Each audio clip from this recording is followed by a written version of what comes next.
Hello and welcome back to SiGMA TV. Now we're here to bring you all the biggest news from gaming in Asia as we gear up to our Manila Roadshow in the 5th of May. So if you're a fan of the space or you're looking to learn a bit more, you can register for free at sigma.world. Now we're taking a look at the forthcoming integrated resorts in Japan, and joining me today to discuss this we have Robert Oda and Rocky Hiroshi Katagiri from IR Gaming Institute in Osaka. So gentlemen, thank you so much for joining me today. Thank you for having us. Fantastic to have you both. And now I wanted to ask you, what is the current status of the IR space in Japan, especially in light of COVID-19? I mean, there was a lot of excitement with the development of this industry prior to COVID, but as far as we know, the IR plans have been on a rocky road for the past 12 months since the pandemic. So could you give us some fresh new updates? What's going on in the space at the moment? Rocky, or either one, I guess. I think you start with it. Yeah, I'll You can start. start.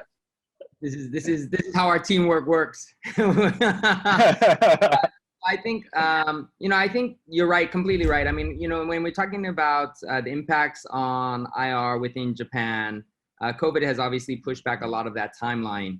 Had COVID not happened, probably around this time this year, we would have a clear view in terms of who the operators were, which cities would have been clarified, and I think better detail in terms of the actual locations that would be had. Obviously, with COVID, these things have all been pushed back by about a year. And so we are very confident, I think, from people we've talked to, from the sense we get from what we see in the government or what we see in the news, that IR will continue to move forward. But I do think like the timing has been delayed somewhat. And so from COVID perspective, yeah, obviously that's not great. I think those are, a lot of the news is highly dependent on how the government decides to proceed. But I think the news as of late has been quite positive.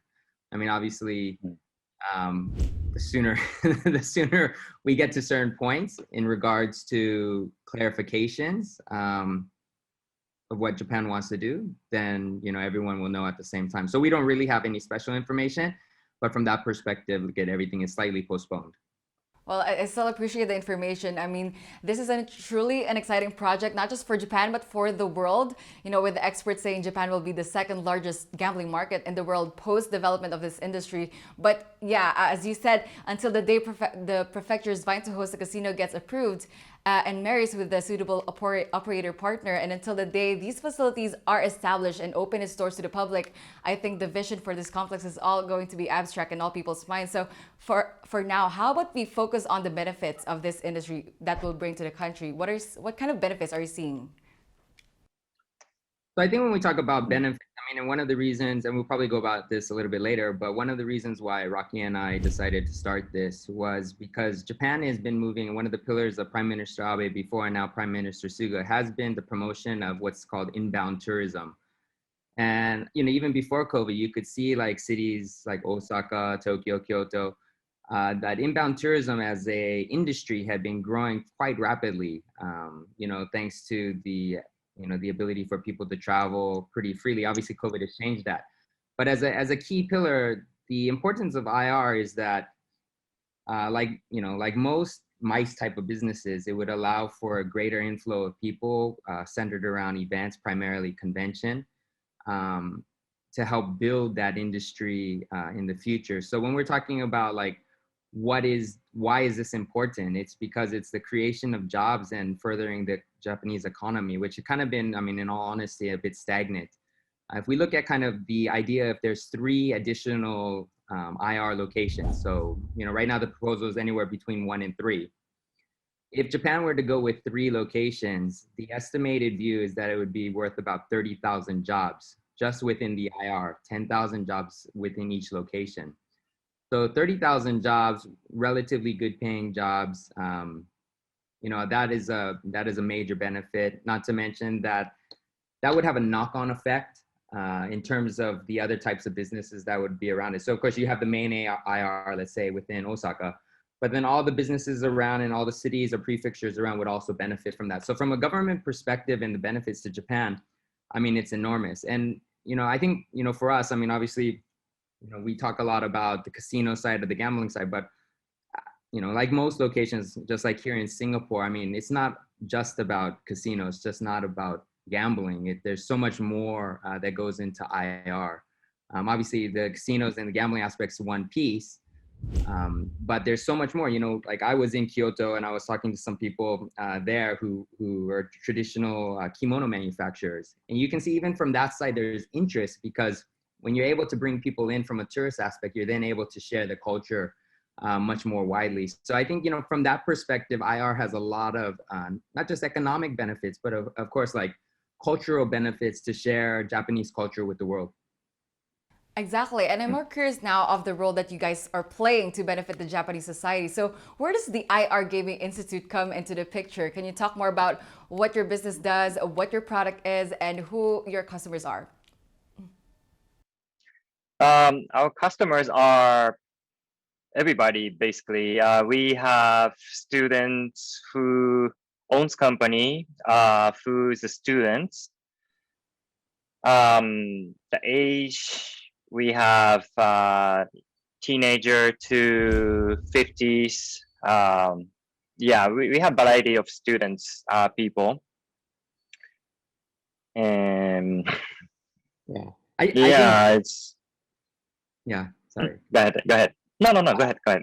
I was gonna say, one of the most interesting things that I've been able to see, and I think Rocky as well, is that, and as Rocky has touched upon, the sheer demographics and diversity across our client base, our customer base, is nothing that I've ever seen in my professional life. So as Rocky was saying, when we go from teenagers to late 50s, we have almost an equal split between women and men. We have people who own companies. We have a number of people who are company owners. I mean, they're very successful. We have people who are still in school. We have people who have stopped working. We have people who work at part-time jobs. We have people who are still university students. We have people who are professionals in the banking industry. We have a student who's a banker. So I think this actually tells you the power of the future of integrated resorts. I mean, given the fact that there is no casino in Japan at this moment, you still see a lot of interest. And to be honest, our customer base is even beyond that. I mean, we have had interest and inquiries as far as Eastern Europe. We've had conversations with people in Korea. We've had conversations with people, of course, in Singapore. We've had conversations, of course, in Las Vegas and the US.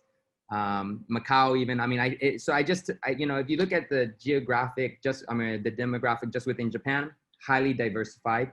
But then you can see that as people start to hear, wow, Japan IR is coming, then you start to see more and more overseas interest as well. I mean, we've been in conversations with people in Turkey as well, who are like, they can't wait to potentially come as customers, but as well as to potentially work as well in Japan. Within this industry. So I think for us, our customer base is that very wide demographic, but more importantly, our business is, and this is something people maybe don't quite see just yet, but our business is very much geared toward being a service provider for future operators. And one of the great things about having Rocky, and by far, I'm biased, of course, but Rocky is by far, in my opinion, the best, casino professional dealer that I've ever seen. And the way he's able to teach and to educate is second to none, in my opinion. Obviously, I'm biased, but definitely second to none. To be biased. And yeah, you're right. I am okay biased, to be biased here. But I'm pretty sure I'm right on this. And one of the things that why that's important is because our customer also will end up hopefully being the operators. And why is that an important thing? And usually I don't say it out loud, but I'm willing to say it here. And so this kind of breaking news is that when you think about the future of Japan, and let's say there's 2 or 3 operators, one of the biggest problems that I think our business will be able to solve is the cost problem. So if you look at some locations when they've opened, of course, most operators will come in, they'll start their own training program. They'll probably pay people to learn to deal. And that's just a fact. But when you have 3 operators potentially in 3 diverse locations of Japan, and don't get me wrong, I love Osaka. Like I really love Osaka. But I think if you had a location, let's say in Tokyo, and you had a location in Osaka, and you had a location in, let's say, Nagasaki, I think a lot of the people who are living outside of those three areas, so let's say they're in Hokkaido, or they're in Niigata, or they're in Shimane, if they had a choice, and this is not a knock on any of the other cities, I think that you would see a larger majority of those people try to flock towards Tokyo. And that's because Tokyo is viewed as the metropolitan area. So if you think about it from a business perspective, the IR operators, or the operators, would actually have to bid up each other in terms of placements, right? If you have more people or more supply heading to one location, then let's say a location like Osaka may not be able to get as much talent. And thus, in order to attract talent, you have to increase the salaries of employees to attract more. It's the same as in any business or any kind of market-driven economy. Our hope is that because we have the longest professional experience because of, Rocky's time in Las Vegas, at the level that he has dealt at, his in-depth knowledge, both on the supervisory side, as well as just dealing with customers and just, being within that space, that, we can provide a benefit to that actual further end customer, which is the operators. And hopefully, as long as we're able to provide a solution that is cheaper, but at the same quality level, then, our value proposition is, look, we are developing the systems now, and we have a proven product now. It's not like this is just talk. This product exists. We are here. Our reviews, our feedback has been incredible thus far, and we're not that old. And, even from lately, some of the events we've done, I mean, the feedback, we just did a very big event at YOLO Base, which is a very, hip new place within Japan and within Osaka. And the feedback was incredible. We were able to get more than 100 people from that. Our students who Rocky personally trained were the ones who helped put on that event as kind of a showcase of their talent. So, I think, when we talk about customers, we see like both on kind of the education side, the interest from both local and overseas, but then also, one of our customers, hopefully in the longer term, will be the operators and, or all the operators, because we think our value proposition is to provide a lower cost product at a very high value, consistent with the value that other operators would expect in terms of game protection, in terms of customer service. And, one of the aspects that we also do, because, Japan obviously sometimes struggles on the English space, is for us to make sure that our, our students, our professionals who are coming out of our institute have those abilities to work with foreign customers when the time arrives for inbound tourism to return. Robert, you just touched upon a lot of things, which is great. Thank you so much. But now I'd like to turn over to Rocky, and I think his insight would be valuable for this. Rocky, what goes into the training, and how long does it usually take? Does your program guarantee once they've passed the course, would they become instant professionals or 5-star dealers? What is so unique about your training? So the way we train right now, for now, is we do an open school. So the student can come in anytime. They practice how long they want. They can leave whenever they want. The reason why we do that, because the IR is so far away and we have a lot of time. So we want to make sure they get it. They ready to go, right? So we spend as much as time possible. But of course, when IR comes within, let's say, a year or two, then we have to change that. We aim for maybe half a year or a year to, make them good. But for now, yeah, it's pretty open. Some students come here every day, 5 days a week. They spend 5-6 hours a day. Some students only come maybe 1 or 2 days a week, a couple hours. There's one student who comes between a job only 15 minutes. So everybody's different, but our goal for now is to make sure they're ready to go whenever there's a chance. All right, perfect. And so when we look at opportunities ahead, Robert, as you said a while ago, your business sounds very profitable, especially once the operators started hiring, they would for sure need veterans or professionals such as you guys to train their employees. And you guys are the go-tos for this, right? Well, I mean, I think, yeah, I think aspirationally, of course, that that would be a wonderful end game for us. I mean, that's what we are working towards because we recognize, look at the IRs. I mean, even though I know how good and how well we've created this program, the operators can, in fact, do it themselves, to be honest. So our value proposition, of course, is that we provide a lower cost product at the same value level. And every house, every operator, if we're looking at just the casino dealing side, the table game side, right? They all have their own nuances. They have all their own different ways of dealing.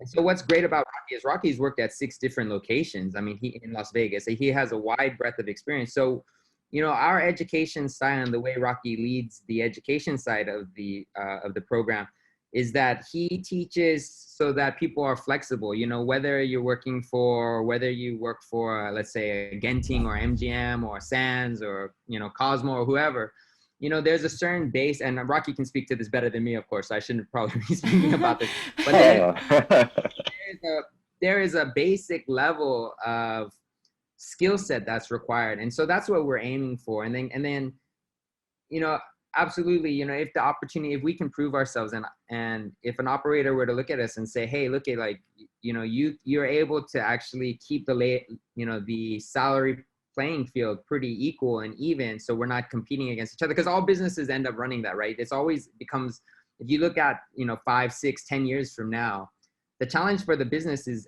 talent acquisition and talent retention. And in order to usually retain or acquire, you have to pay more money. It's just a fact. Now, no one wants to get in that space where you start outbidding each other, or you bid more. And then what happens is you start paying people a lot of money, and then the economy goes down, and then you start firing.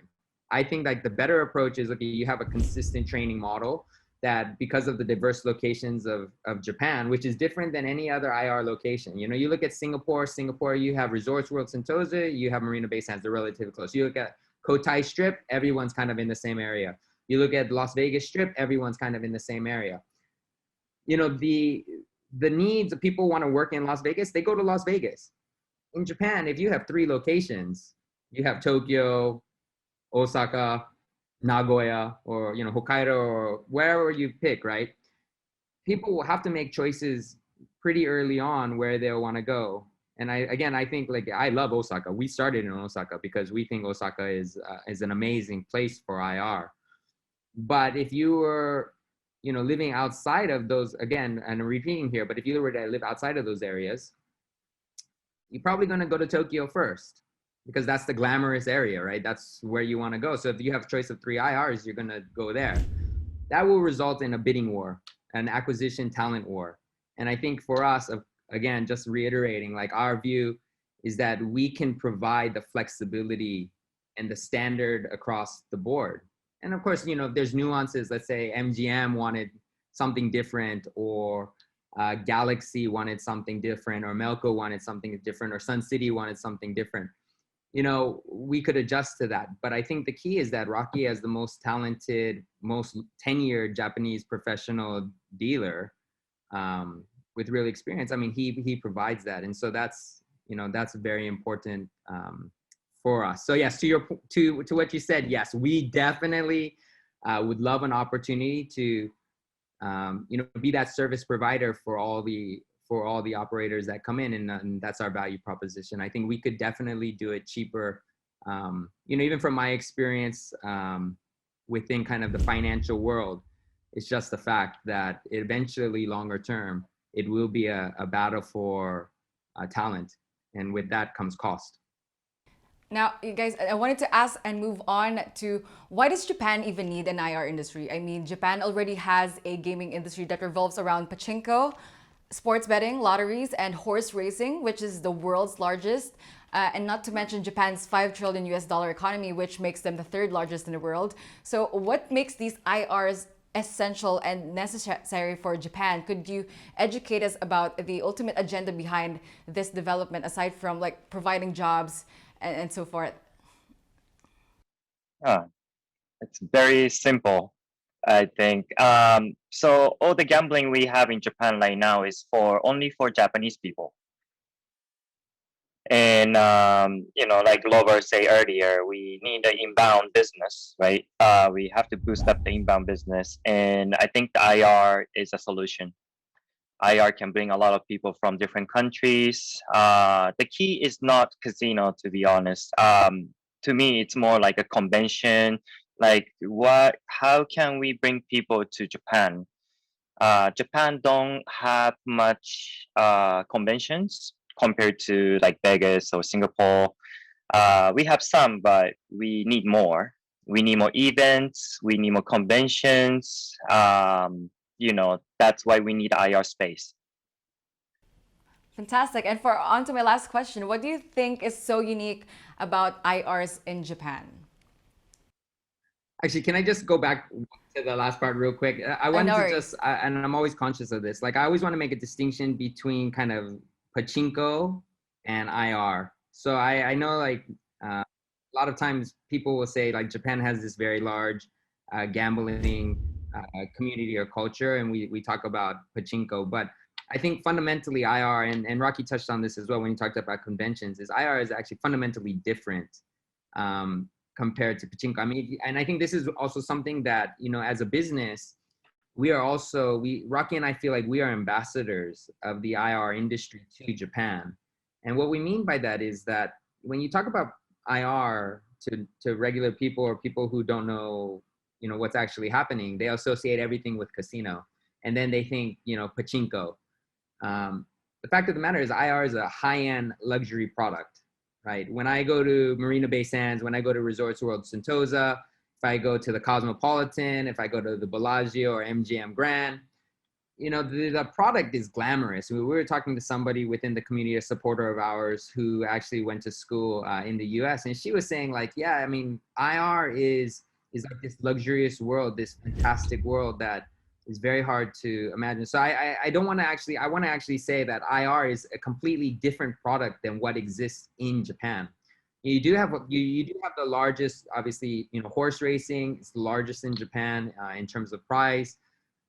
You do have a certain government sanctioned gambling opportunities, but IR is, maybe horse racing can be quite luxurious, to be honest, as everybody knows. But I think, the product that Japan has envisioned is something that is not comparable and does not actually exist in Japan at this moment. So I think that's the other thing. It's a completely new space, a new opportunity, a new industry. And I think Rocky and I are super both excited about that. Everyone we talk to who kind of has a view on this, super excited because we're going to be able to showcase, the beauty of Japan as well. For me, that's one of the most exciting things. Not so much the casino piece, but people are going to come in, they're going to enjoy, have fun. They're going to love it, and they're going to say, hey man, Japan is awesome. They have so many great things. It's a great opportunity for Japan to really showcase everything they have. So super excited about that. Well, fantastic. Thank you so much, Robert and Rocky, for joining us and for the discussion this afternoon. Unfortunately, that is all the time that we have for today, but hopefully we can invite you again sometime in the future. Yeah, we'd love that. Yeah, thank you. Thank you very much. And that is it for myself, Robert, and Rocky. Let us know how you found this segment. Drop us a comment on the comment box below, and we'll see you on the next one.